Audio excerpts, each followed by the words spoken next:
Hello and welcome to Calm the Pharm podcast, where pharmacy business meets legal wisdom, minus the headache. In each episode, we share practical legal tips and real-life examples to help you run your pharmacy with confidence. I'm your host, Sarah Stoddart. Thanks very much for joining us. Today on the podcast, we're continuing our discussion about the Pharmacy Industry Award. And today I'm talking about Clause 19 of the award, which relates to allowances. Now, hopefully, if you are an employer, you are aware that Clause 19 of the award sets out a number of allowances which may have to be paid to your employees depending on their circumstances. So I'm going to go through those allowances in brief but in turn, and if you have any questions, feel free to reach out.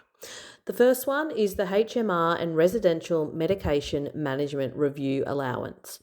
If an employee is classified as a pharmacist, experienced pharmacist, pharmacist in charge, or pharmacist manager under the award, now all of those positions are defined and classified in the award, if it's one of those persons who are required by the employer to perform HMRs or residential medication management reviews, they will be entitled to additional allowance. Now, at the time of recording, that allowance is $106.40 per week. However, that will change over time. So it's important you are monitoring that or ensuring your payroll system has functionality built into it where that is monitored and reviewed over time. The next allowance that's set out in the award is the meal allowance. So this allowance applies to employees who meet certain criteria under the Act, which relates to how many hours they work on any given day, what time they are finishing, the number of hours they are working on any given day, the times that they are finishing, whether they've worked any overtime, and whether or not they can reasonably return home for a meal within a period of their meal break. So there is criteria for this one to satisfy. It is quite strict and all of the criteria need to be satisfied. But where they are satisfied, the employer is required to either pay the employee a meal allowance, which is specified in the Act, or supply the employee with an adequate meal. There are some pharmacies out there where I know there is provision for meals where a meal allowance will apply. That is fine. It doesn't always mean that money has to be paid. Similarly, 19.4 of the award has an on-premises meal allowance. So this one applies to a pharmacist who is required to take a meal break on the premises so they can attend to urgent matters requiring the involvement of a pharmacist. Now, we all know pharmacists aren't the greatest at taking breaks and there needs to be a pharmacist on site at all times. This one is limited to urgent matters that require the involvement of a pharmacist, but it is there that pharmacist is entitled to an on-premises meal allowance. And for that one, it's actually a payment where the employer must pay the pharmacist at the penalty rate for the period of the meal break, regardless of any penalty rate to which they are entitled. So for that break time, the penalty rate is to apply.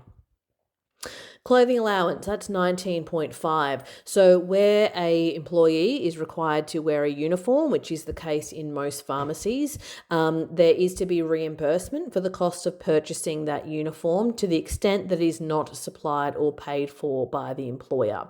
Now, most employers that I'm aware of in the pharmacy industry provide the uniform, so it's not probably common that the employer is not paying for them or supplying them, but it is important to keep that allowance in mind, particularly if, for example, you might be providing the shirts but requiring staff to wear black pants but not providing the black pants.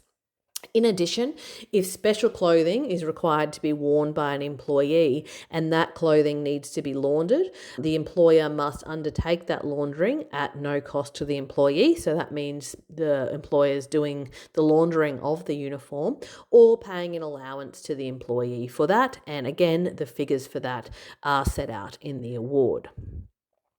The next one is much less common. It is an allowance for moving expenses. So where an employer has multiple stores and transfers an employee from one township to another, and as a consequence the employee moves residence, the employer is required to pay the total cost, including fares, transport, etc., of moving the employee and the employee's immediate family to that location. Now, for the family that are relocating, that family must reside in the employee's household, and provided they do so, their costs need to be covered as well.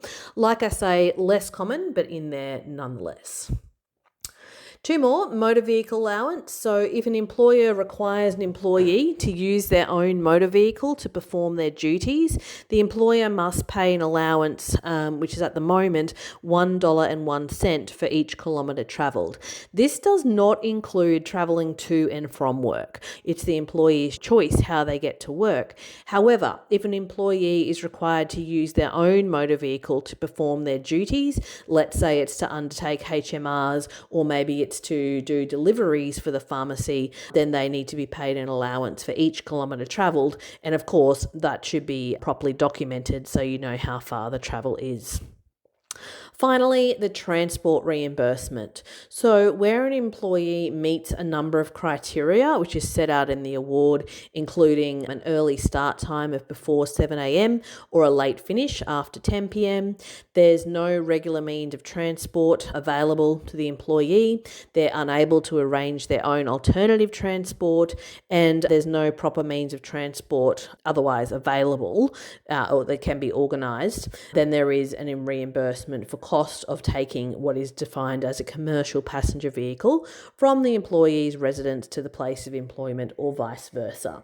So that one is also probably less common, but important to keep in mind, particularly if staff are staying back in circumstances of fit out or stock take where their hours might be quite late or quite early. You need to think about what transport is available and whether that particular allowance might apply.